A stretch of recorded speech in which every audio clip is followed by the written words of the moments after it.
Sa PSBA o Philippine School of Business Administration sa Aurora Boulevard, Quezon City, ang campus tour ngayong umaga ni NBN-ZTE Scandal Star Witness Rodolfo Lozada Jr.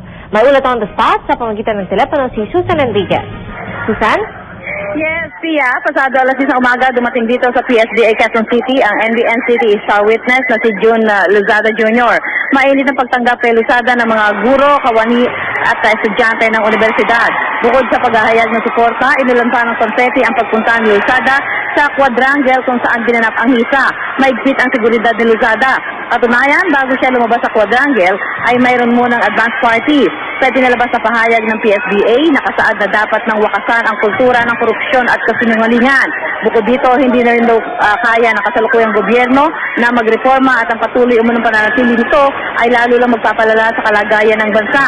Dahil dito, kailangan na anilang magbitiw si Pangulong Arroyo. Suportado raw nila ang krusada ni Lozada na ilantad ang katotohanan. Kasabay ang panawagan kay Chairman Romulo Neri at iba pang may mga nalalamang katiwalian sa gobyerno na sabihin na ang katotohanan. Ito na ang pang-11 universidad sa Metro Manila na pinuntahan ni Lozada muna lang lumatad siya kaugnay sa NBN-ZTE bill controversy. Pagkatapos ng misa ay nagbigay naman ng mensahe si Lozada sa mga estudyante.